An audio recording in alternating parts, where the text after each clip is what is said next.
बिस्मिल्लाहिर्रहमानिर्रहीम, अस्सलाम वालेकुम। उम्मीद है कि आप खैरियत से होंगे। मैं एक दफ़ा फिर नबील तिरमिज़ी और मेरे साथ हैं सादिक महमूद मलिक साहब।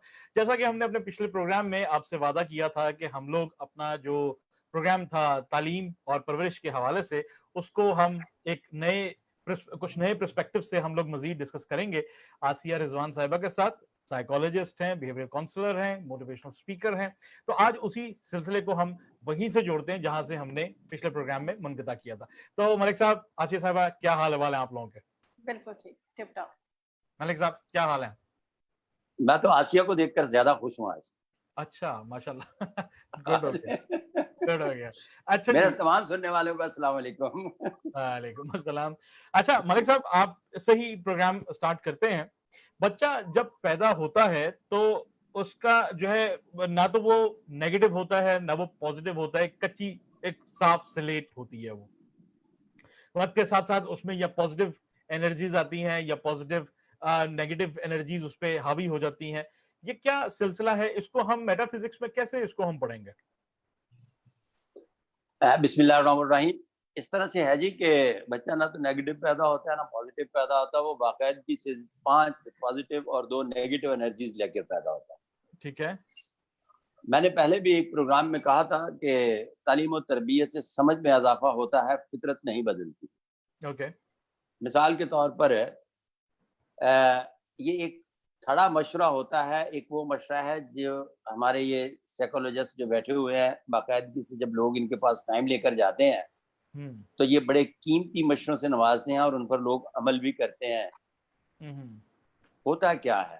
होता ये है कि एक बच्चा जब सुबह सुबह मुकम्मल तौर पर पानी, दोपहर का खाना और सुबह का नाश्ता करवा के तैयार करके स्कूल भेज दिया जाता है ना, तो वालिदैन अपनी पूरी की पूरी जो उनके ज़िम्मे ड्यूटी होती है कर लेते हैं। ओके। अब बच्चे को स्कूल भेजना वालिदैन की ड्यूटी है, वहां से प्रोग्रेस लेना वालिदैन की ड्यूटी है। बच्चा पढ़ रहा है नहीं पढ़ रहा, कितना पढ़ रहा है, उसके अंदर घोल के नहीं डाला जा सकता। उसकी मिस भी कोशिश करेगी कि मैंने लेक्चर डिलीवर कर दिया, ये याद कर ले।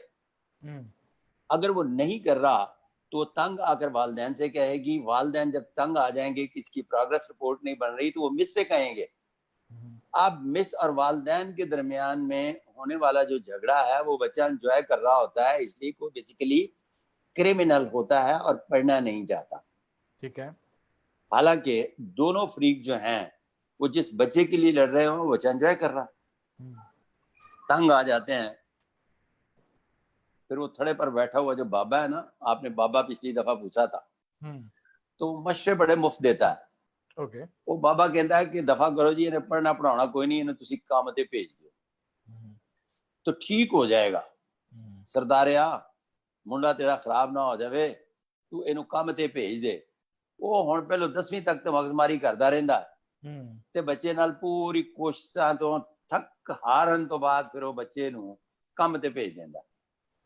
ਉਹ ਬੱਚਾ ਜਿਸਲੇ ਕੰਮ ਤੇ ਵੀ ਨਹੀਂ ਨਾ ਜਾਂਦਾ ਤੇ ਉਹ ਫਿਰ ਤਗੜਾ ਹੋ ਕੇ जिस ਵੇਲੇ ਉਹਨੂੰ ਕੰਮ ਤੇ भेज देता है तो काम पर जाने के बाद वो जिस तरह से मैंने पहले कहा था कि वो काम पर तो जाता है लेकिन काम नहीं करता। वो फिर तंग आकर बाबे की तरफ आता है। अड़ोस पड़ोस माहिर नफ्सियात दूसरे तीसरे हर जगह पे जब जाता है ना तो उसका कोई हल नहीं मिलता तो उसे मशवरा दिया जाता है कि ਇਹਦਾ ਵਿਆਹ ਕਰ ਦਿਓ तो आपे काम ते जाएगा। जिस वेले ਉਹਦਾ ਵਿਆਹ कर दिता जाता है तो फिर भी काम ते नहीं जाता, इस करके कि ਉਹਨੂੰ 1000 तरीके कर ਲੱਭ ਜਾਂਦਾ है कि मैं कितों बह के खाना है। फिर लोग कहते हैं ये तुसी सुनिया हैगा कि यार छड़ सरदारे ना परेशान ना हो, ये जिस वेले बच्चे पैदा होंगे तो आपे काम ते चला जाएगा। वो हुण बच्चे भी पैदा हो जाते हैं तो फिर उसके बाद वो माहिर नफ्सियात के पास लेके आते हैं तंग आकर है। तो एक केस ऐसा ही मेरे पास आ गया। अच्छा। मैंने उसे नबील साहब 1 करोड़ दलीलें दी कि काम करने के क्या फायदे हैं। उसने बड़े इनेमाक और बड़े मजे से सुने। मैंने उसे 1000 दलील दी कि काम पर ना जाने के नुकसानात क्या।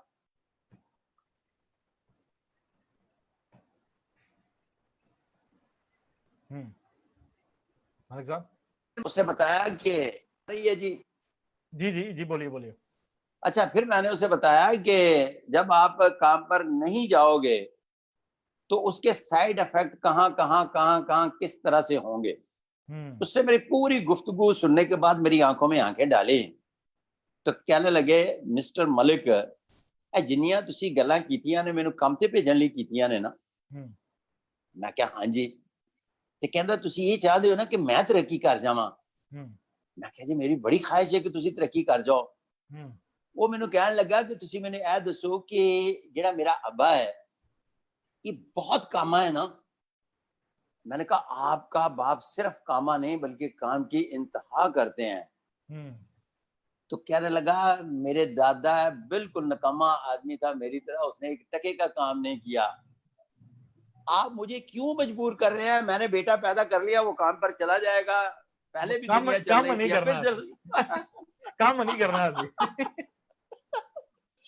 मुझे बता दे आपकी मेटाफिजिक्स क्या कर लेगी उस बंदे का कि जो कहता है कि अब मेरा बच्चा चला जाएगा काम पर, तो उसके बच्चे बड़े पैदा करने तक तो आपने इंतजार किया कि ये काम पे चला जाएगा। बिल्कुल सही। तो उसकी ये जो आपकी मेटाफिजिक्स है, अब आसिया भी बताएंगी कि इस बच्चे का इलाज क्या है, तो फिर चले आगे चलकर काउंसलिंग का सिलसिला नए सिरे से शुरू करेंगे जी। वो एक मूवी थी कैरी ऑन जट्टा, उसमें वो बाप अपने बेटे को यही कहता ना कि जी ਅਸੀਂ 7 ਪੀੜੀਆਂ ਨੇ ਇੰਨੀਆਂ ਮਿਹਨਤ ਕੀਤੀ ਹੈ ਤੇ ਤੇਰੇ ਜਿਹਾ ਬੱਚਾ ਅਸੀਂ ਪਾਲਿਆ। ਤੇ ਉਹ ਬੱਚਾ आगे से कहता कि ਉਹਨਾਂ ਦੀ 7 ਪੀੜੀਆਂ ਦੀ ਮਿਹਨਤ ਦਾ ਫਾਇਦਾ ਕੀ ਹੋਇਆ ਕਿ 8ਵੀਂ ਪੀੜੀ ਸਕੂਨ ਨਾਲ ਖਾ ਨਹੀਂ ਸਕਦੀ, ਉਹਨੂੰ ਵੀ ਮਿਹਨਤ ਹੀ ਕਰਨੀ ਪੈ ਰਹੀ है। नहीं, आप अपनी मेटाफिजिक्स और ये अपनी साइकोलॉजी से बताएंगे कि उस बच्चे का इलाज क्या है। जी आसिफ साहब, मैं उस बच्चे ਨੂੰ बड़ी मुश्किल ਨਾਲ ਹੈ, ਮੇਰਾ ਮਤਲਬ ਹੈ ਉਸ ਪੀੜੀ ਤੱਕ ਲੈ ਕੇ ਆਇਆ ਜਿੱਥੇ ਉਹਨੇ ਆਪਣੇ ਬੱਚੇ ਪੈਦਾ ਕਰ ਲਏ ਤੇ ਉਹਨੇ ਬਾਬੇ ਦਾ ਵੀ ਹੁਕਮ ਮੰਨਿਆ ਕਿ ਯਾਰ ਇਹ ਨਹੀਂ ਪੜਦਾ ਤੇ ਇਹਨੂੰ ਮੇਰਾ ਮਤਲਬ ਹੈ ਕੰਮ ਤੇ ਭੇਜ ਦਿਓ, ਇਹ ਨਹੀਂ ਕੰਮ ਕਰਦਾ ਇਹਦਾ ਵਿਆਹ ਕਰ ਦਿਓ, ਇਹ ਨਹੀਂ ਕੰਮ ਕਰਦਾ ਹੈ ਜਦੋਂ ਜੋ ਬੱਚੇ ਪੈਦਾ ਹੋਣਗੇ ਕੰਮ ਕਰ ਲੇਗਾ। ਹੁਣ ਜਿਸ ਵੇਲੇ ਬੱਚੇ ਵੀ ਪੈਦਾ ਹੋ ਗਏ ਨੇ ਤੇ ਉਹਨੇ ਬੜਾ ਸਾਫ ਸੁਥਰਾ ਜਿਹਾ ਜਵਾਬ ਦੇ ਦਿੱਤਾ ਹੈ ਤੇ ਤੁਸੀਂ ਮੈਨੂੰ ਉਹਨੂੰ ਕੰਮ ਤੇ ਭੇਜ ਕੇ ਦੱਸ ਦਿਓ ਵੀ ਕਿਸ ਤਰ੍ਹਾਂ ਭੇਜਣਾ। जी आसिया साहिबा, जब हम बात करते हैं इस तरह के कुछ नेगेटिव केसेस की जहां पर बहुत सारी नेगेटिव वाइब्स जो है वो खानदान के अंदर पनप रही होती हैं, वहां के जो बच्चे होते हैं क्या उनमें नेगेटिविटी आ जाती है, वो जेनेटिकली इनहेरिट करते हैं या उस माहौल से पकड़ रहे होते हैं? और अगर पकड़ रहे होते हैं तो उसके बाद हल क्या है जब कोई सीरियस ही नहीं है उसकी तरबियत करने के हवाले से, तो आगे क्या होगा? थोड़ा सा यहाँ पे थोड़ा सा जो है हिस्सा वो जेनेटिक भी होता है, लेकिन वो बहुत माइनर सा होता है। कुछ जेनेटिक डिसऑर्डर्स आ सकते हैं जिसको आप नेगेटिविटी कह लें या डिसऑर्डर्स की शक्ल में हम उस सूरत में बात कर सकते हैं।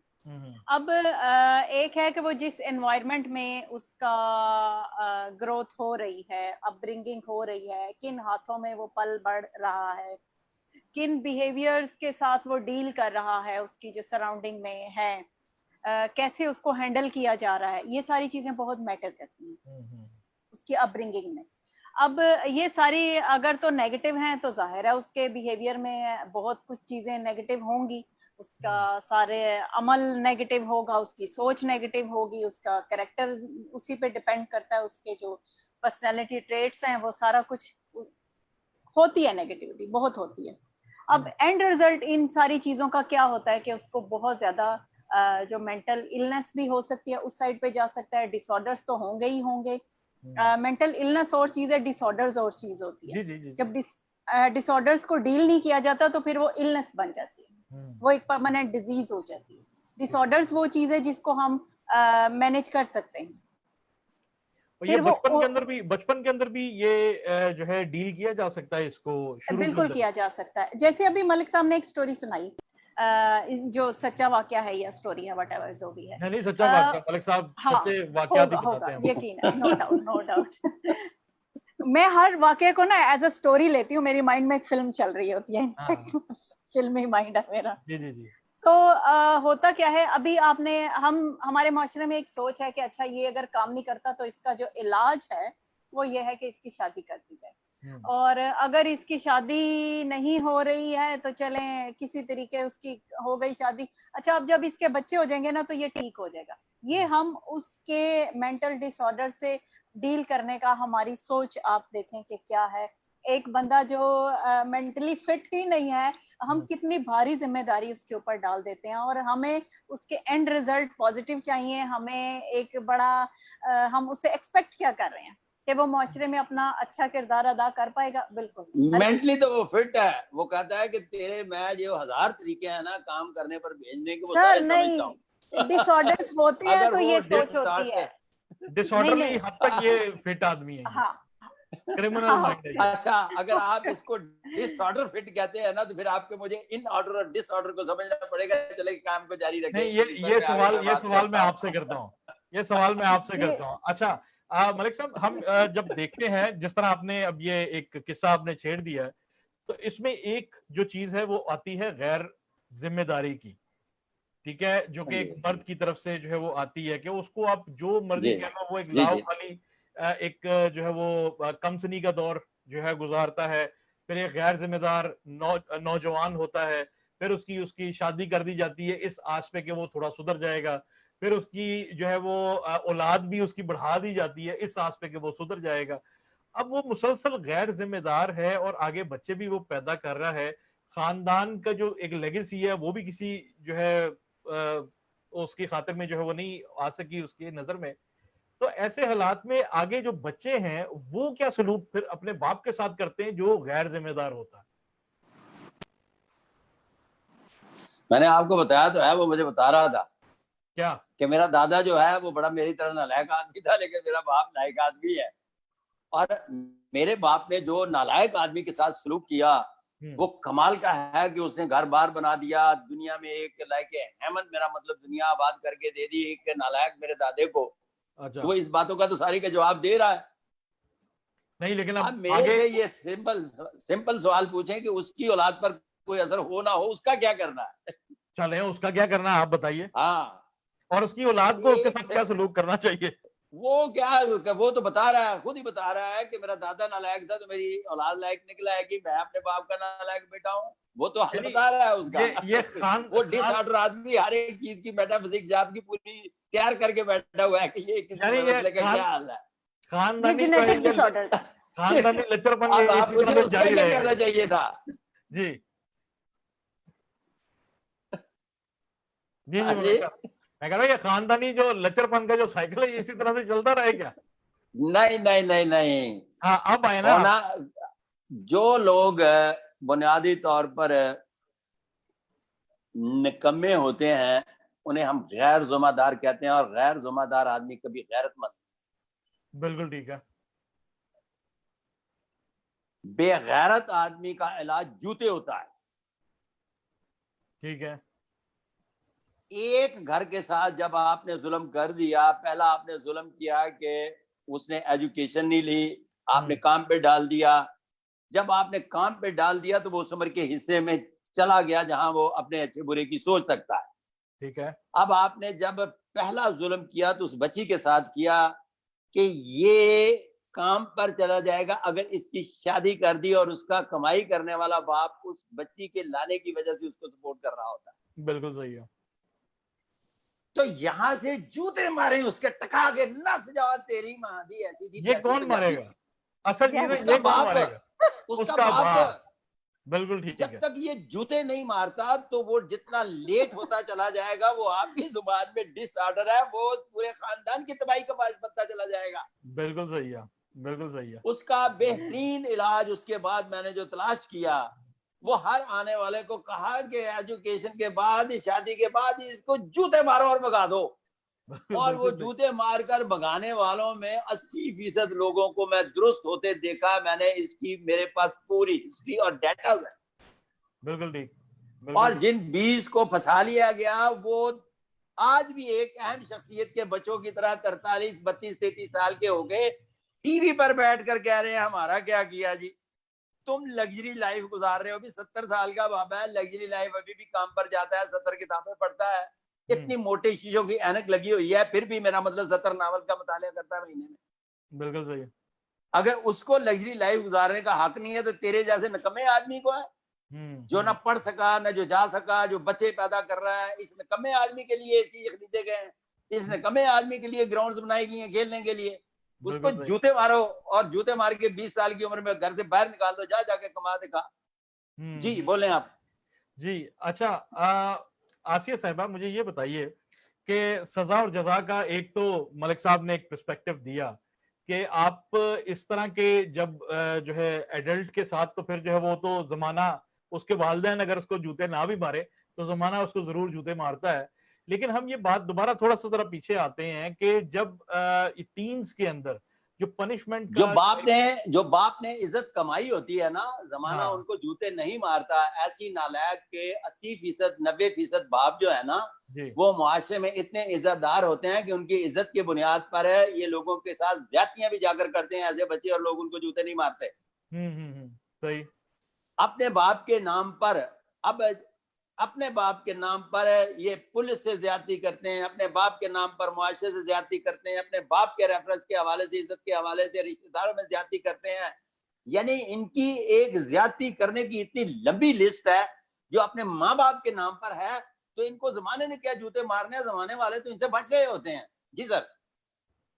वाह, चलें, ये तो एक एक पर्सपेक्टिव हो गया ना। आसिया साहब मुझे ये बताइएगा कि ये जो सजा जजा का जो कॉन्सेप्ट है, ये बच्चों को किस उम्र के अंदर जो है वो इंस्टॉल करना चाहिए? अब जबकि हमारे इस मुआशरे में जहां पर स्कूल के अंदर भी कहा जाता है जी मार नहीं प्यार, ठीक है, एक बहुत ज्यादा पैम्परिंग भी जो है वो की जाती है बच्चों को मुख्तलिफ हवालों से, और फिर आगे जब ये सारा मामला जब बिगड़ जाता है तो सोच कहते हैं हाय ऐगी होया। तो इसके हवाले से आप क्या कहती हैं कि ये कहीं जो जो ट्रेडिशनल वे था जो जजा और सजा का, वो ठीक था या आजकल का दौर ठीक है? आपका क्या टेक है इस पे? मेरा अगर पर्सनल पूछेंगे तो इन दोनों के बीच में बैलेंस करने का नाम बेस्ट पेरेंटिंग है। जो हमारा एक ओल्ड फैशन पेरेंटिंग स्टाइल था और जो एक नया जिसको आप सो कॉल्ड मॉडर्न वो कह लें, उसके बीच में बैलेंस करने का नाम गुड पेरेंटिंग है। वो इस तरह से कि पहले लोग, उनको हम ज्यादा ब्लेम नहीं कर सकते, लैक ऑफ एजुकेशन था, वो सिर्फ अपने तजर्बे पे चल रहे थे, उनके पास कोई वो नहीं था, वो अपने एक्सपीरियंस बेस्ड उनका सारा नॉलेज था। उसको भी हम आउट ऑफ क्वेश्चन नहीं कर सकते, वो दैट इज स्टिल वैल्यूएबल, हम उससे बड़ी वैल्यूएबल चीजें ले सकते हैं। लेकिन उसमें जो बहुत सी ऐसी बातें हैं जो कि नफ्सियाती हवाले से बच्चे के लिए ठीक नहीं है, उन चीजों को हम इलिमिनेट कर देते हैं और उन बातों को हम फोकस करें और उन वैल्यूज को साथ लेके चलें, तो फिर एक बेस्ट पेरेंटिंग का एक हमारे पास स्ट्रक्चर सामने नजर आता है, हम उस पे अमल कर सकते हैं, हमारे हाथ में एक गाइडलाइन आती है। और उसमें ये है कि जैसे अब पहले जमाने में एक फ्रेज था, टीचर्स के पास जाते थे पेरेंट्स और कहते थे कि अगर आपने इसको कुट नहीं मारी ना तो आप अच्छे टीचर ही नहीं। हड्डियां हड्डियां हड्डियां साड़ियां ते मांस वाड़ा, ठीक है ना। बिल्कुल सही। वो हम कहते थे कि जी कुट मारे इसको, और जितना कोई टीचर वायलेंट होता था वो उतना ही अच्छा तस्वर किया जाता था। अब वो उसकी दहशत बैठी होती थी। अब क्या दहशत एक अच्छा वर्ड है टीचर के लिए कि बच्चे उससे डर के पढ़ें, या एक ऐसा टीचर है कि बच्चे उससे ग्रैब कर रहे हैं नॉलेज और उससे इन्फ्लुएंस ले रहे हैं और उसकी बात पे अमल कर रहे हैं? वो एक अच्छा टीचर है, या खाली एक जिसने डंडा पकड़ा हुआ है और वो कुट मार रहा है वो अच्छा टीचर है? तो अब इसके बीच में हमने देखना है कि जो टीचर बच्चे को प्यार से समझा रहा है और नॉलेज आगे पास ऑन हो रहा है, और उस नॉलेज का क्या फायदा जिसपे बच्चे ने अमल ही नहीं करना। तो अगर टीचर इस तरह से उसको कन्वे कर रहा है कि बच्चा उस पे अमल भी करेगा, प्रैक्टिकल लाइफ में उस नॉलेज पे अमल भी करेगा और वो एक अच्छा सिटीजन भी बने। सबसे पहले तो ये फैसला करें कि बच्चा पढ़ना भी चाहता है या नहीं। आप पढ़ाए जा रही हैं बच्चे को, अभी बच्चा पढ़ना ही नहीं चाहता। मलिक साहब, यहाँ पर मैं एक और जो है वो चीज आपके उसके हवाले से ऐड करूं। यकीनन आपकी जो बात है बहुत हद तक जो है वो प्रैक्टिकल है कि बहुत सारे जो बच्चे होते हैं, क्योंकि हम यहाँ पर सिर्फ उन लोगों को नहीं देख रहे जो कि एक अपर मिडिल क्लास या अपर क्लास से जो है वो ताल्लुक रखते हैं, ये लोअर मिडिल क्लास और लोअर क्लास के ऊपर भी ये चीज जो है वो हम लोग देखते हैं कि जो बच्चा पढ़ना नहीं चाह रहा तो उसको आप प्रैक्टिकलिटी की तरफ उसको धकेल देते हैं उसको। लेकिन इसमें जो है जिस तरह बात आसिया साहिबा कह रही थी उस्ताद की, यहाँ उस्ताद जो है वो सिर्फ अगर हम स्कूल के हवाले से हटा के अगर जो जिंदगी के जो उस्ताद होते हैं, जैसा कि चल उस्ताद जो उसको काम सिखाता है, ठीक है, उसका कोई मेंटोर होता है, उसका जो है वो किस हद तक रोल हो सकता है। अगेन ये वो वाला उस्ताद नहीं है जो कि स्कूल या कॉलेज में है, बल्कि जो उसको काम सिखा रहा है या उसको जिंदगी के गुर बता रहा है, उसका कितना रोल हो सकता है उसको पॉजिटिविटी की तरफ लाने में। पहले तो ये डिसऑर्डर की थोड़ी सी बात कर लें। अच्छा चलें। आप बाबा सनाउल्लाह को जानते हैं? जी जी। हम दोनों जाते हैं तो बेतहाशा गुलबर्ग में इज्जत करते हैं। उनका आस्थाना यहाँ भी है, लंदन भी है, अब तो आयरलैंड में भी आस्थाना उनका बन गया। जी जी जी जी। वो थे एक डिसऑर्डर बीबी आ गई तो अब उनका डंडों से इस्तकबाल करते हैं, पता ही है ना जी। अब उन्होंने उस बीबी का डंडों से इस्तकबाल किया तो उसके जिन नहीं निकल रहे थे, अब उसको हाल चढ़ा हुआ था। अच्छा। तो मैं इधर बैठा हुआ था तो बीबी बड़ी सोहनी सी जी आई सी। अच्छा। वो जिस वे सोहनी बीबी सी, मैं क्या जी तो डिगे थे अल्लाह करे तो मेरे से डिग पवे। मैं आपको सच बता रहा हूँ, वो अच्छा। इन्नी सोहनी हाँ सी, ठीक। मैं क्या जी अल्लाह करे कि मेरे से डिग पवे। लेकिन अच्छा। वो एडी सियानी सी और डिगन लगी जिसले तो उन्हें ऐसा करके अख वेखी ना ते डिगन लगी नहीं, ऐसा करके अख वेख के तो मेरे को 1.5 फुट पीछे डिग पई। शुक्र शुक्र। अच्छा हुण बाबा जेड़ा सी ओदे इलाज ते लगा होया ते मैं इस फिक्र च आया कि ये ते डिगदी भी सोच समझ गए वे ते एदा इलाज कौन करेगा। भाई ये ठीक है, और यहीं से पता बाबा लग जी गया कि उत्थे कितनी। बाबे भी सारे नाकाम, ओदे पीर फकीर भी नाकाम, ओदे साइकोलॉजिस्ट भी नाकाम। वो जेड़ी डिगन लग्या है ना, ध्यान कर दी हाल भी डिगना किदे ते वे, वो ओदे ते जाके डिगदी है। बाबे ओ पहलो देखो कि बच्चे पढ़ भी सकते हैं कि नहीं।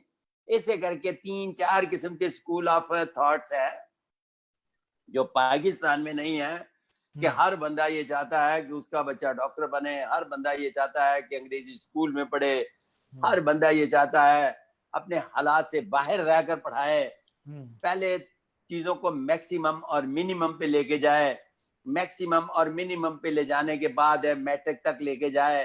दुनिया भर में अगर कोई बच्चा MBBS doctor, engineer, pilot, CSS this and that नहीं कर सकता तो उसके लिए वो मजदूरी के जो टेक्निकल एजुकेशन होती है वो टेक्निकल एजुकेशन में ले जाते हैं। टेक्निकल एजुकेशन के बाद एक तीसरा है बेरोजगारी अलाउंस है। बेरोजगारी अलाउंस देने के बाद फिर उन फड़ लेंदे ने चित्र ते ला लेंदे ने जिधर से मारते ने 100 से गिनते ने एक। उससे पूछते हैं कि और नकमियां जड़ा की थर्ड वर्ड च नहीं हैगा कि वैसे तू मैट्रिक तो भी बाद है, तू मैट्रिक भी नहीं की, तीसरे दर्जे से मैट्रिक की है तो टेक्निकल एजुकेशन भी ले सके हुण तू उम्र से उसके हिस्से ते आ गया जिसे तू काम करना है। तेन असं बेरोजगारी अलाउंस देना ते लिखवा करेगा की। वो कहता कि जनाब मैं मजदूरों के नाल जा सकना तो लिख लेंदे ने। वो जिते फिर मजदूरों के नाल जाण दा उन्हां दी असामी निकलदी है ते उते कॉल करदे ने, कॉल करके तेन कहंदे ने जा मजदूरी ते हुण। इत्थे सारे ऑर्डर इन ऑर्डर ते डिसऑर्डर दे चक्कर च इहो जिहा थर्ड वर्ल्ड च पए होए ने लोग। और कोई पेरेंट्स की ये वो तखलीक तजवीज है, पेरेंट्स भी मेरा मतलब चाहते ने घर घर गलियां च बच्चों ने स्कूल खोले हुए ने, 8-8 पढ़ियां उस्तानियां रखियां ए जमाने च जिन्ना च सुर्खी पूरी नहीं होंदी ते उन्हें तनख्वाह देने होंदे ने। और उत्ते कुछ तलीम फरोश ने उन्होंने इन्ने हाई प्रोफाइल मेरा मतलब स्टेटस बना ले ने कि बंदे ने इमेच्योर कर छड़िया है। सर गल है कि अपनी हैसियत देखो, अपनी हैसियत के मुताबिक बच्चे ने एक गल कहो ओ पुत्र पढ़ने ले जाना है पढ़ना है। मैं अपने बच्चियां नाल ले गई थी आपकी कि आपकी मैं आवाज मैं थोड़ा ब्याह कर दिया पंजा ने जी करदा सी ब्याह करवा लिए मेरा ख्याल है। और मैट्रिक तो होते नहीं गया मैं पंजा ने ब्याह तो मेरे सिर ब्याह कर दिता अपने घर बड़ियां खुश ने। और सर जी को तौर ते फैसले वो करो कि जेडे बनने वाले ते मनने वाले ने। एक बच्ची पढ़ना नहीं चाहती तुसी स्कूल भेज भेज के उन्होंने ट्रिप 3 एमए करवा लेंदे हो वो मुड़ की शादी के काबिल भी नहीं रहती। जी सर। बिल्कुल सही। ये तो सोशल सोशल कमेंट्री ज्यादा हो गई। अच्छा मुझे ये बताइए आसिया साहिबा कि अब इस तरह के जब मामला हो गए, एक आपने सेटअप देख लिया जिस तरह मलिक साहब ने कहा कि एक चीज जो है वो एक नेगेटिव पनप रही है, वो होती जा रही है और बढ़ती जा रही है। अब आगे जो है वो आगे उनके जो बच्चे हैं उनको भी माहौल वो नेगेटिव जो है वो मिल रहा है। ऊपर से जिस तरह हमने पिछले प्रोग्राम के अंदर भी हमने डिस्कस किया कि बहुत सारे जो है जो मीडिया है वो भी हमें बहुत सारी नेगेटिविटी जो है वो लेके जा रहा है। तो इसका मतलब है कि हम लोग तो बहसियत सोसाइटी के, हम तो टोटली नेगेटिविटी की तरफ हम लोग जो है वो जा रहे हैं, और पॉजिटिविटी की तो बात जो है इसका मतलब सिर्फ खामख्याली रहेगी। हाँ, तो ये it's true, it's a fact. लेकिन अगर हम कुछ असूलों पे काम करें, कुछ अपने असूल बना लें, लेकिन ये बनाएगा जिंदगी, कौन? असल तो चीज है कि विल पावर तो नहीं किसी में नहीं, भी ये नहीं है, बनाने नहीं ऑल पड़ते, ये पॉलिटिशियंस। बने बनाए हैं, ये बने बनाए हैं, नहीं, हमने सिर्फ लेकिन इन पे उसको अमल करना है। वो अमल कौन करेगा? क्योंकि अमल करने के लिए तो हाँ, कोई भी तैयार नहीं है। अमल करने के लिए कोई तैयार नहीं। और जब हम तैयार होंगे, जैसे ही हम मैंने इसीलिए तो कल एक बात की थी कि अगर आप तैयार नहीं है तो डोंट प्लान योर चाइल्ड। इसीलिए तो मैंने बात शुरू ही यहाँ से की थी कि अगर आप तैयार नहीं हैं तो डोंट प्लान योर चाइल्ड, क्योंकि यूज ना एक प्रोटेक्शन। एक बंदा लो है मैं ही ਇਹਨਾਂ ਦੀ ਨਵੀਲ ਸਾਹਿਬ ਇਹਨਾਂ ਦੀ ਪਹਿਲੀ ਗੱਲ ਨਾਲ ਇਤਫਾਕ ਕਰਨਾ ਹੈ ਕਿ ਸ਼ੇਖ ਰਸ਼ੀਦ ਨੂੰ मैं सल्यूट ही हमेशा ऐसे करके करना। बिल्कुल सही, बिल्कुल सही। नहीं, लेकिन अब और मसला शेख ये है, रशीद ने बहुत ही चंगा कीता है ਇਹ ਤੇ ਜਨਾਬ ਬੱਚਾ ਪੈਦਾ ਕਰਨ ਦੀ ਏਡੀ ਵੱਡੀ ਪਿਓ ਨੂੰ ਸਜ਼ਾ ਮਿਲਦੀ ਏ ਕਿ ਉਹ 30 ਸਾਲਾਂ ਦੇ ਵੀ ਕਹਿਣ ਡਿਆ ਹੁੰਦਾ ਬਈ ਤੂੰ ਮੈਨੂੰ ਪੈਸੇ ਨਹੀਂ ਦੇਣ ਡਿਆ, ਜੰਮਿਆ ਕਿਉਂ ਸੀ? ਉਹਨੇ ਜੰਮਿਆ ਨਹੀਂ, ਉਹਨੇ ਕਿਹਾ दवा मैं आपकी इस बात से 100% इतफाक करता हूँ। और देखो कितना शानदार पंजाबी डायलॉग ਦੇ ਨਾਲ ਕੀਤਾ है इतफाक। जी सर। बिल्कुल सही, बिल्कुल सही। नहीं, लेकिन इसमें देखें, अभी तक जो है ना, मैं एक चीज के ऊपर मैं जो मुझे जो लग रहा है कि आप दोनों जो है हजरात वो सोशल कमेंट्री कर रहे हैं आप, ठीक है जी, ये तो जी इस तरह से हो रहा है, ये तो इस तरह ही हो रहा है। अब ਉਹ जब हम ਸਾਰੇ बात करते हैं, है ही हो ही ये रियाज नहीं है। नहीं, देखे ना, यही तो चीज है। देखिए अब पेरेंटिंग मसला, के रूल्स हाँ हैं जी, बाकायदा तौर पे, और वो यूनिवर्सल रूल हैं। वो आप अच्छा, किसी भी माशरे में चले जाएं, किसी भी कंट्री में चले जाएं, वो ह्यूमन साइकोलॉजी पे बेस्ड हैं और वो हर जगह पे अप्लाई होते हैं। लाइक मैं आपको कुछ बताती हूँ, जैसे जी बताइए। एक बच्चे का राइट है कि उसको अनकंडीशनल लव किया जाए, ये उसका पैदाइशी हक है। जैसे ही बच्चा दुनिया में आता है, उसका सबसे पहला राइट है कि उसको दुनिया में प्यार मिले, पेरेंट्स की तरफ से मिले, बाकी दुनिया नहीं करती तो ना करें, कोई बात नहीं। उसको जो दो शख्स लाने के जिम्मेदार हैं, उनकी तरफ से उसका जो बेसिक पहला राइट है वो ये है कि उसको अनकंडीशनल लव किया जाए। उसके बाद जाहिर है उसका फीड, उसका खाना पीना, जितनी देर वो पेरेंट्स पे डिपेंडेंट है, वो पेरेंट्स की जिम्मेदारी है, ये उसका बेसिक राइट है। अब हमारे यहाँ होता क्या है, लैक ऑफ एजुकेशन कह लें या कुछ और कह लें, हम लोग चाइल्ड राइट्स पे बात करते ही नहीं है।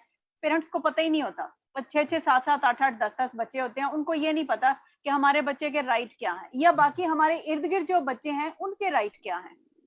अब चाइल्ड राइट की जब हम बात करते हैं तो वो सिर्फ मेरे अपने बच्चों पे अप्लाई नहीं होते, वो दुनिया के हर बच्चे के राइट हैं, इक्वल हैं, वो हमें पता ही नहीं होते। जब हमें उनके राइट्स नहीं पता तो बच्चों को अपनी रिस्पॉन्सिबिलिटीज भी नहीं पता, वो भी फिर छुट्टी करें आप, वो भी नहीं फिर करेंगे। अब हमने बच्चे को अनकंडीशनल लव दे दिया, हमने बच्चे को खाना पीना कर दिया, अब व्हाट नेक्स्ट? होता क्या है कि हमारे जब घरों में बच्चे होते हैं, हम सबसे पहली जो गलती करते हैं वो बच्चों को कंपेयर करते हैं एक को दूसरे के साथ। okay. हम जो सेंटेंसेस बोलते हैं, हम जो उसको उसके साथ बिहेवियर होता है हमारा जो एनवायरनमेंट होता है, एवरी टाइम बच्चा जो है वो जज हो रहा है। कभी सिबलिंग्स के साथ हम उसको कंपेयर कर रहे हैं, हम उसको कजन्स की एग्जांपल दे रहे हैं, देखा उसके इतने नंबर आए तुम्हारे इतने नहीं आए। अब ये, इसको आप क्राइम समझ लें कि ये एक साइकोलॉजिकल क्राइम है, एक सोशल क्राइम है। आप कहती हैं कि बच्चे को मुकाबले की दौड़ से निकाल लिया जाए? नहीं नहीं, आप मेरी बात नहीं समझ रहे। मुकाबला और चीज है, मुकाबला और चीज है, ये जजमेंट है, it's not a competition, it's not a competition. मैं बात कर रही हूँ कि जज ना करें।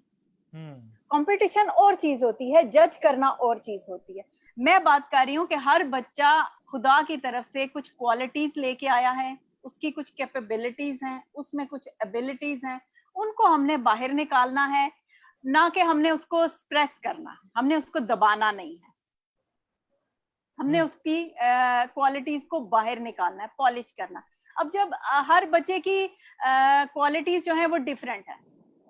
अब ये नहीं हो सकता कि एक बच्चा अगर मैथ्स में अच्छा है तो मुझे ये उम्मीद नहीं होनी चाहिए कि दूसरा भी मैथ्स में अच्छा हो। वो हो सकता है इंग्लिश में अच्छा हो, वो हो सकता है सोशल स्टडीज में अच्छा है, वो किसी और चीज में अच्छा है। तो उसकी अच्छाइयों जेरे को बहस तो ये है कि आप उस बच्चे की बात कर रही हैं जो पढ़ रहा है, वो मैथ की बजाय मतलब कोई और सब्जेक्ट पढ़ रहा है लेकिन उसमें नाकाम है, अगर उसको वो पढ़ा दिया जाए तो ठीक है। हम तो बाबा रौला उस बच्चे दा पाने ने जिहड़ा कहता है कि तुसी मेनू बच्चे पैदा करन तक ला जाओ तो मैं फिर भी कुछ नहीं करना। सर मैं तो एक जनरल बात कर रही हूँ, अलग रखते हाँ, हैं।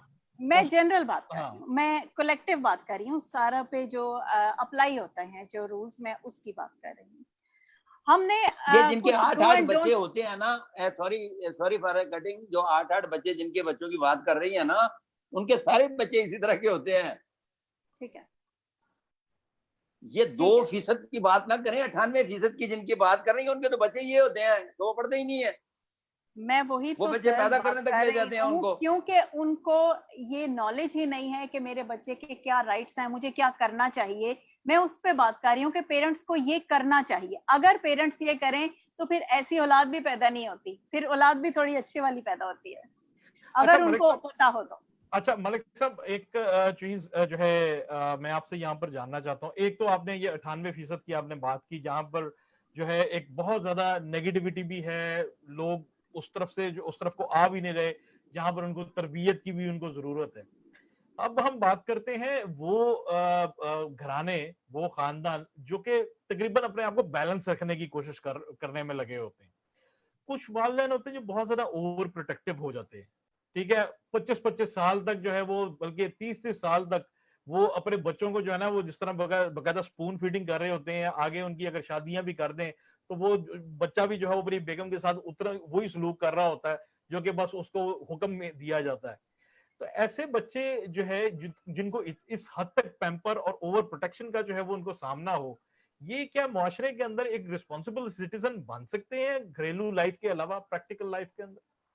ये तीसरा प्रोग्राम है जिसमें मैंने पहली मर्तबा आपके प्रोग्राम में हाथ जोड़ दिए थे कि खुदा के लिए 18 साल के बाद सजा और जजा का जिम्मेदार बच्चा खुद हो जाता है, उसे उस पर रहम करम पे भी थोड़े अपनी जिम्मेदारियां ना बढ़ाते जाएं। वालदैन की जिम्मेदारियां बढ़ाते बढ़ाते आज वालदैन को दीवार से लगा दिया है। बिल्कुल सही। उसको ये बचपन में नहीं किया, यार खुदा दा खौफ करो को थोड़ा जा इस गल मान लो कि जे मैं नहीं कर छड़िया, मेरी गुरबत ने मेनू मार छड़िया, मैनू माफी दे दे यार, तू 18 साल का हो गया, जा जा क्या करता। बिल्कुल सही। आप ये रवैया अपनाकर तो देखें। उसे 18 साल के बाद भी 30 साल 35-40 साल का हो जाता है, वो इस चक्कर में रहता है कि मैं जनाब लोगों को दस देंगा कि मेरा प्यो बड़ा गंदा है, तो मैं जनाब जाके तेरे को ब्लैकमेल कर लवांगा। तो ये सारी की सारी ब्लैकमेलिंग इसी वजह से हो रही है जो आप फरमा रहे हैं।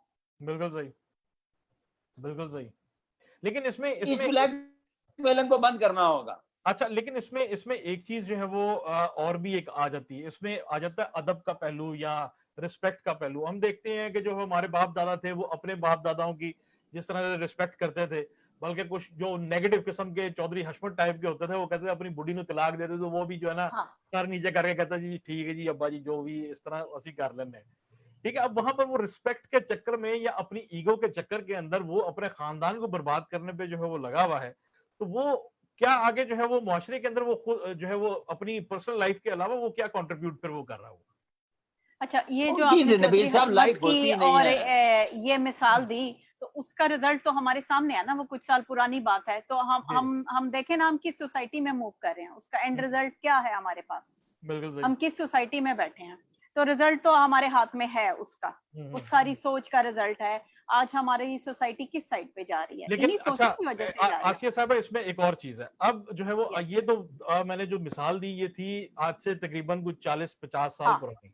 आज के दौर में जहां पर सोशल मीडिया भी है, हर बंदा जो है ना किसी को स्टार भी नहीं समझता, ठीक है, वो खुद ही अपने तौर पे एक स्टार आदमी है, ठीक है, एक स्टार खातून है। आज हर बंदा जो है वो एक सोशल करेंसी के चक्कर में जो है वो लगा हुआ कि जनाब मुझे कितनी अटेंशन जो है वो दी जाती है, ठीक है। एक जॉइंट फैमिली सिस्टम के अंदर भी अगर कोई लड़की ब्याह के आ जाए तो वो अपनी इंफरादियत मनवाने के चक्कर के अंदर जो है वो रहती है, और उसको इस चीज से कोई लेना देना नहीं होता कि वो जिस घर में आई है उसका जो है वो उसकी उनकी अपनी लेगेसी क्या है, उसने आगे खानदान की लेगेसी क्या बनानी है। तो वहां पर जो बच्चे हैं वो जॉइंट फैमिली के बावजूद भी क्या वो इनफरादी शख्सियात के हामिल ही जो है वो पैदा होता है जिनका लेगेसी से कोई लेना देना नहीं होता? देखें, अगेन फिर वही बात आ जाती है, मलिक साहब पता नहीं मेरे से डिफर करते हैं क्या करते हैं। मैं जो बात कर रही हूँ कि जब बच्चा बहुत छोटा होता है, उसकी अपब्रिंगिंग पे हम जब इन्वेस्ट नहीं करते तो बड़ा हो के हम उससे कुछ एक्सपेक्ट भी नहीं कर सकते। हम अगर उसको अकॉर्डिंग टू ये जो साइकोलॉजी है या हमारे कुछ बेसिक रूल्स हैं, हम वो उसके अकॉर्डिंग अगर उसकी अपब्रिंगिंग करते हैं तो फिर हम उससे उम्मीद भी कर सकते हैं, फिर हम उससे एक्सपेक्ट भी कर सकते हैं कि वो कुछ इन रिटर्न भी करेगा। ठीक है। अब बेशुमार बेशुमार सुन लें, जी बेशुमार ऐसे मैंने बच्चे देखे हैं जिनके वालिदैन उनको दूध नहीं दे सके और वालिदैन के लिए उन्होंने दूध और शहद की नहरें इस दुनिया में बनाकर दे दी। किस राइट की बात करती हैं? बेशुमार मैं ऐसे लोगों से मिलवा सकता हूं कि जिन्होंने गुर्बत में भी अपने बच्चों को दूध और शहद की नहरें बना के दे दी और बड़े कहते हैं तो मैं तेरे नाल निपट लांगा 80% हो रहे। आप किस अपब्रिंगिंग की बात कर रही हैं? बाबा सीधी सीधी अपब्रिंगिंग लोगों को सिखाएं। जी बताइए। 17-18 साल तक उसका ध्यान रखें। अगर बंदे दा पुत्र बनता है तो ठीक है, नहीं तो उनको जा। जो वहां जाकर जा नहीं कहते ना, खुदा की कसम अपने आप को भी बर्बाद करते हैं, अपनी औलाद को भी बर्बाद करते हैं और तीसरी आने वाली नस्ल को भी बर्बाद कर रहे होते हैं। नबील साहब। बिल्कुल जी बिल्कुल सर। सहमत हूं मैं आपकी इस बात से। आसिया साहिबा क्या कहेंगी आप? ऐसे नहीं ऐसे बच्चों को जो है आप रिस्पेक्टफुली डिसएग्री विद मलिक साहब। आई नहीं, लेकिन आसिया रिस्पेक्टफुली साहिबा डिसएग्री। मुझे ये बताइएगा, हम जब एक खास एक एनवायरनमेंट में जब होते हैं ना, तो वहां पर तो हमें ये बातें बड़ी अच्छी लगती हैं कि हम जो है जरा किताबी जरा करते हैं कि नहीं नहीं उसको बदला जा सकता है या उसको, लेकिन बाज़ औक़ात कुछ रिश्ते ऐसे होते हैं जहां पर एक आपकी लायबिलिटी बन जाती है वो आपकी। ठीक है, वो आपको जो है वो ना सिर्फ जो वो आपको तंग कर रहे होते हैं बल्कि इर्द गिर्द के माहौल को भी जो है वो खराब कर रहे होते हैं। तो क्या ऐसा ऐसा ऐसा नहीं हो सकता कि उनको जिस तरह से जो है वो शाहीन अपने बच्चों को जो है वो पहाड़ से धक्का दे देगा, भाई जा तू माहौल के हिसाब से अब जो है वो तुम खुद अपने आप को ढालो और जिम्मेदार शख्स बन के आओ, बजाय इसका कि मैं ही तुम्हारी पेरेंटिंग के जो है ना गूगल से डूज एंड डोंट्स जो है वो तलाश करता रहूं। तो आपका क्या ख्याल है कि ये इस तरह से जो है वो नहीं है कि बच्चे को फिर खुद मुख्तार कर चले दिया? मेरा एक क्वेश्चन है कि आपको क्या आपके जहन में क्या आ रहा है कि किस एज में मैं उसको छोड़ दूं? कोई भी पेरेंट 18 साल की बात, 18 साल की उम्र में छोड़ दें उसको। ये तो 18 साल की उम्र में, सुन लें, 18 साल की उम्र में रिजल्ट ओरिएंटेड हो गया है ना, तो फिर उसको सीने से लगा के उसकी मंजिल तक पहुंचाएं। वो उसकी अगली एजुकेशन जो है 21, 22, 23 वर्ष की उम्र तक चल रही है, उस पे आप इन्वेस्ट कर दें, तंग आकर इन्वेस्ट कर दें, वो आपकी तीसरी नस्ल बना के चला जाएगा। अगर वो 18 साल की उम्र तक भी बंदे दा पुत्र पंजाबी च नहीं बनया तो उन्हें धक्का दो कि जा जान छाड़ी यार, ते जो करना ही कर। यहाँ लोग उसको 25-30 तक ट्राई करते रहते हैं। वो अंडर 18 थे, मैं अभी 18 तक पहुंची नहीं और आप कह रहे हैं बच्चा उठा के बाहर फेंक दो। नहीं अभी बहुत अर्ली है। हमें डिस्क्रिमिनेट तो करना पड़ेगा कि ये 18 साल से कम उम्र के बच्चों के लिए हरगिज नहीं था। हम तो मुसलसल इस प्रोग्राम में बात ही उन बच्चों पे कर रहे हैं जो कि कम सनी से अब नौजवानी में जो है वो जा रहे हैं। अच्छा, इसमें ना माय पॉइंट इज कि अगर हमने कम सनी में इन्वेस्टमेंट अच्छी की है और इन्हीं डू एंड डोंट्स पे या साइकोलॉजिकली जो उसको मिलना चाहिए वो हमने दिया है और जो नहीं होना चाहिए वो नहीं भी दिया हमने। ठीक है, अब वो यहाँ आप एक लफ्ज ऐड करके बोले, नहीं नहीं नहीं नहीं नहीं नहीं, जिस बात से आप वो बात आपके, आप एक बात को अगर ऐड करके बोलेंगी सबको तसल्ली हो जाएगी कि अगर वालिदैन ने अपने हालात के मुताबिक आप अपने हालात हो रही हैं कि वो चोरी करके लाए।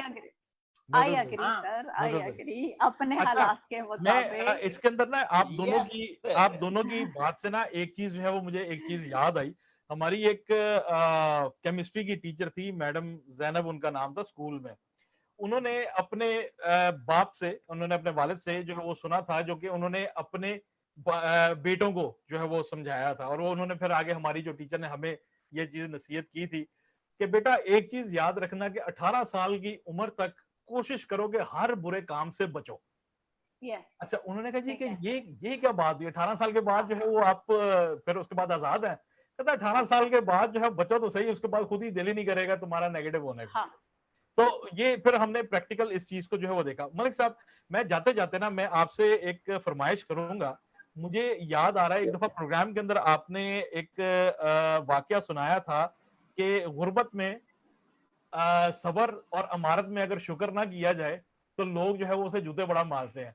तो मैं चाहता हूं कि आप जो है ना आज ये वाकया जो है वो हमारे फॉलोअर्स को सुनाए, तो हम इसको फिर वाइंड अप करेंगे, क्योंकि वो एक बेहतरीन वाइंड अप जो है वो होगा। अच्छा, उसमें एक सिंपल सी बात थी आसिया, जी। इस तरह से कि मैं अपने स्कूल का बड़ा बेस्ट स्टूडेंट था। ओके। क्लास 4 में चौथी जमात में मैंने टॉप किया और फिर अल्हम्दुलिल्लाह मैंने 98 प्लस 10 नंबर लिए, जो अभी तक मेरे स्कूल में मुझे कोई बीट नहीं कर सका। यानी मेरे इस्लामियात में 100 में से 110 थे, 10 एजाजी नंबर दिए गए। अच्छा, वहां एक मेला ठेला होता था, तो साल के बाद जितने भी अव्वल दोम सोम आने वाले बच्चे हैं ना, उनको इनामात दिए जाते थे। तो वो बीटीएम हाई स्कूल बूरे वाला है, बूरे वाला टेक्सटाइल मिल्स का स्कूल है, अब तो वो माशाल्लाह कॉलेज बन गया है। तो वहां एक मेला ठेला होता था। मैं जब अपना पहली जमात का चौथी का इनाम लेने के लिए गया ना, तो मेरे पांव नंगे थे, घुटनों से पजामा फटा हुआ था। तो ये मैं सुन्नत समझकर ये पोनी शोनी रखता हूँ। मेरे बाल बड़े हुए थे इसलिए कि मेरे बाप के पास है और मेरे पास पैसे नहीं थे बाल कटवाने के। क्या इनाम लेकर आ गया। अब वहां अमायदीन और दूसरे तीसरे सब लोग बिठाए हुए थे जो देख रहे थे ये सारा मामला कि किस किस बच्चे को क्या क्या प्राइज देने हैं, और सेठ साहब भी आए हुए थे कराची से। अब कुछ बच्चों के लिए स्पेशल जो प्राइज थे ना, उसमें मास्टर आजाद कुरैशी साहब माइक पर आए और उन्होंने आकर एक बच्चे की बड़ी तारीफ और तशरीफ की और बड़े तारीफ के पुल बांधे। और अमायदीन इलाका जो गेस्ट बैठे हुए थे स्टेज पर है, सारे उस बच्चे के मुंतजिर थे कि वो कौन है बच्चा जिसको अल्लाह पाक ने इतना नवाज दिया है। तो जब उसका नाम लिया गया और वो बच्चा जा रहा था, तो उस बच्चे के पाँव में जूता नहीं था, घुटनों से पजामा फटा हुआ था और बाल बड़े हुए थे। जब उसको इनाम दिया गया तो उसकी कम मायगी को देखकर एक तरफ उसकी कम मायगी और दूसरी तरफ मेरे मालिक का करम था उस बच्चे पे। तो उसके लिए शेख साहब ने ऐलान किया कि इसको पूरे साल भर की किताबें जो हैं स्कूल से दी जाएंगी, वर्दी स्कूल से दी जाएगी, जूते स्कूल से दिए जाएंगे। और इसी तरह से वो जो बीडी मेंबर हुआ करते थे उन्होंने उसके लिए वज़ाइफ का ऐलान किया। तो उस बच्चे ने ये कहा कि मुझे माइक पर आने की इजाजत दी जाए। तो उसे कहा गया कि आ जाओ। वो बच्चा जब माइक पर जाता है तो कहता है कि मैं इंतहाई मशकूर व ममनून हूँ उन मेहरबानों का उस उम्र में क्लास 4 में कि जिन्होंने मेरी गुर्बत और कम मायगी को देखते हुए वज़ाइफ का ऐलान किया। मैं लेने से इनकार करता हूँ। और वो मास्टर आजाद कुरैशी साहब ने उस बच्चे को पकड़ के पीछे कर लिया और उसे कहा कि बेटा ये दोनों इनाम आपके हुए, ये बेस्ट स्टूडेंट का भी इनाम आपका हुआ और ये दोनों इनाम लो और घर जाओ और आपको वज़ाइफ नहीं दिए जाएंगे। वो बच्चा जब घर जाता है ना तो ਉਹਦੇ अब्बा जी पढ़े लिखे नहीं होते, तो वो कहते नहीं कि पुत्र असी तरह कहना स्टेशन मास्टर भर्ती करवाना है तो सुबह काम ते जाएगा। अब उनके जहन में था कि स्टेशन मास्टर बड़ी चीज होता है। अब एक रुपए रोज पे एक कपड़े वाली दुकान पे उसको नौकर करवा दिया और वो बच्चा काम पर चला गया। और जब मैं आसिया काम पर जाना शुरू हुआ ना, तो मुझे अभी तक याद है कि कुछ माह गुजर जाने के बाद मेरी माँ फिर मेरे छोटे भाई को मार रही थी। तो मैंने अपनी माँ से पूछा कि माँ तो बड़ी शफकत वाली होती है और आप मेरे भाई को क्यों मार रही हैं। तो वो फरमाने लगी कि तू और तेरा प्यो इतनी कमाई नहीं करते कि मैं इसको दूध ला के दूं, दूध मांग रहा। और वहां से मेरे असाब शल हो गए थे। मैं क्या पढ़ाई भी छड़ी, सारा कुछ गया ते दुध ते अज भी साडे घर नहीं आ सकिया। और मैं सोचदा काम ते आ गया कि जिस वेले गुरबत होवे ना ते कुट पैंदी बड़ी है। जिस वेले मैं दुकान ते आया तो 12-14 सी मुलाजम सीगे। शेख साहब ने वो सब्जी गोश्त लिया ते लिया के मैंने क्या कि घर दे आ भाई। वो जिस वेले आसिया बीबी मैं घर देन गया तो बेगम साहब भी बच्चे कुटन डे। मैं उन्होंने पूछा जी तुसी क्यों इन्हों मारन डे हो। तो वो कहती हैं ये हरामी दूध नहीं पीता। यकीन करें आसिया, मुझे फिर उसके बाद ये समझ आ गई और मुझे ये जिंदगी ने ये समझा दिया कि जेड़ा गुरबत सबर और अमारत शुक्र करना भूल जाए उन्हें कुट पेंदी बड़ी। ये जितने भी बच्चों की कहानियां आप सुना रही हैं ना, ये गुरबत में सबर नहीं करते, कहते हैं कि हमें ला के दो, और अमारत में शुक्र नहीं करते कि शुक्र है मेरे मालिक हमें तुमने नवाज दिया, तुमने मुझे, इसलिए इन्होंने कुट पेंदी है। वल्लाह जनाब बहुत शुक्रिया आसिया साहिबा, बहुत शुक्रिया मलिक साहब। नाज़रीन, 3 चीजें हमारे इन 2 प्रोग्राम से जो हमें जो पता लगी, एक तो जैसे मलिक साहब ने कहा कि अगर हालात डामाडोल है तो सब्र बहुत जरूरी है बच्चों के अंदर इंस्टॉल करना, और अगर हालात अच्छे हैं तो शुक्र इंस्टॉल करना उनमें बहुत ज्यादा जरूरी है। तीसरी चीज कि 18 साल की उम्र के अंदर वालिदैन को ओवर प्रोटेक्टिव होने की बजाय उनको सोसाइटी के हवाले कर देना चाहिए। डेफिनेटली पैरामीटर्स होने बहुत ज्यादा जरूरी हैं, और वही पैरामीटर्स जो है वो तभी बनते हैं जब आपने 18 साल से पहले उनकी एक अपब्रिंगिंग की स्टेप बाय स्टेप आप उनको देखते जा रहे हैं। तो ये बहुत ज्यादा कुछ इंपॉर्टेंट चीजें हैं। जो लोग हमें लाइव देख रहे हैं और जो लोग हमें रिकॉर्डेड सेशन हमारा ये देखेंगे, मैं उनसे चाहूंगा कि हमें फीडबैक दें, और कुछ अपनी अगर वो टिप्स हैं कहीं पे, अगर उनको लगता है कि हमारे जो पर्सपेक्टिव है उनसे वो जो है वो नहीं है, सहमत नहीं है, तो अपना पर्सपेक्टिव हमें बयान करें। तो इंशाल्लाह ताला हम अगले एक फिर दोबारा किसी और टॉपिक के साथ इन चीजों को एक और पर्सपेक्टिव से भी देखने की कोशिश करेंगे। तब तक के लिए अल्लाह हाफिज, बहुत शुक्रिया आप लोगों का।